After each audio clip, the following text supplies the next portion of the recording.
in a cell. It's WWE's ultimate feud ender, one of the most punishing match types and the site of some truly iconic moments. Kane's debut, Mankind's legendary plummet, and Shane McMahon repeatedly trying to kill himself in front of his children. This year's pay-per-view will feature the 39th and 40th cell matches in WWE history. And with those sorts of numbers, there are inevitably going to be some duds in there alongside gems like HBK versus Taker, or that time they forgot how to raise the cell once the Miz and R-Truth got inside. Those were the days. I'm Adam Wilborn from WhatCulture, and these are 10 things WWE wants you to forget about Hell in a Cell. But before we begin, don't forget to subscribe to stay notified. Ding, ding, done. Number 10. Mick Foley didn't retire after No Way Out 2000. Wrestling retirements seem to last as long as the average hardcore title reign nowadays. Look, it's cynical and money-grabbing, but it's the way of the wrestling world. But Mick, I thought you were different. I trusted you. After losing a brutal street fight at the Royal Rumble, Mick Foley challenged Triple H to one last match at No Way Out. Win, and he'd become the new WWF champion. Lose, and he'd retire forever. He lost, retired, and then was back for the WrestleMania 2000 main event a month later. Oh well, at least that match was really...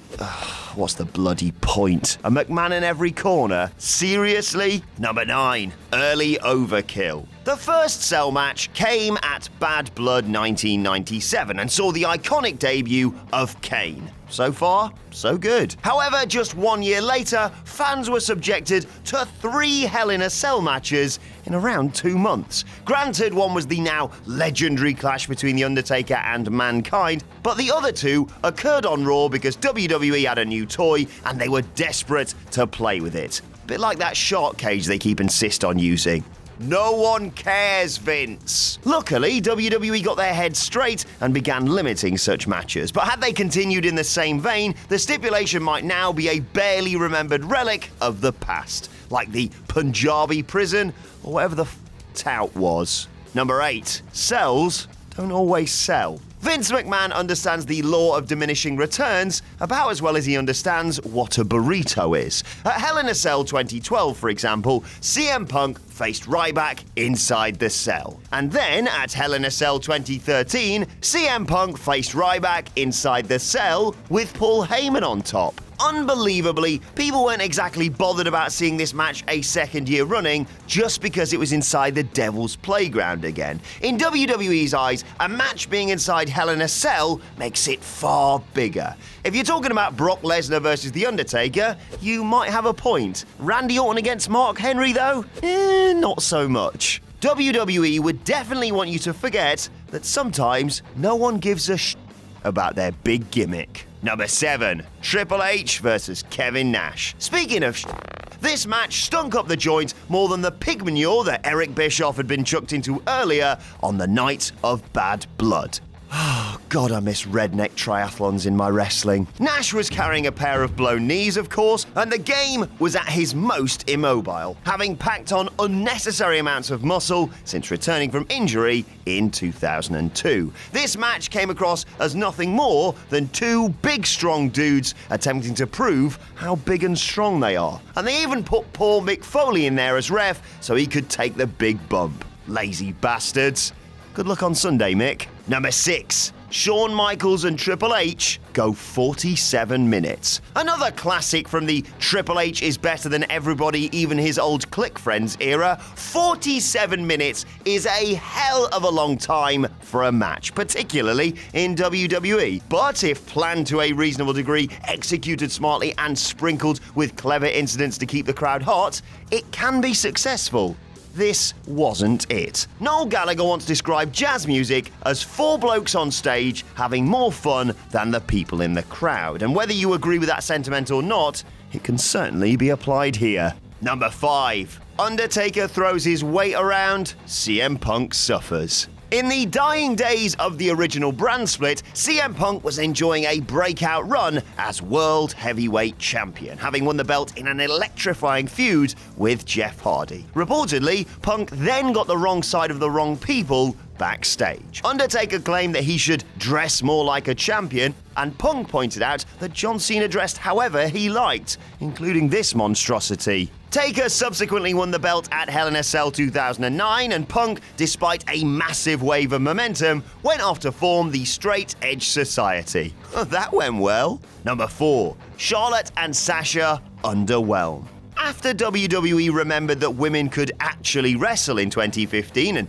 Stephanie McMahon subsequently invented Women's Evolution, Charlotte Flair and Sasha Banks were announced for the main event of Hell in a Cell 2016. It was a well-deserved, groundbreaking moment, and fans couldn't wait to see what the two who'd been putting on show-stealing matches on Monday Night Raw would do at this iconic pay-per-view. Perhaps it was due to the weight of expectation, the unnecessary false start to the match, or the unbreakable tables, but the whole thing just felt like a massive letdown. Hell in a Cell 2016 was a historic moment for women's wrestling, but the match itself was just so meh.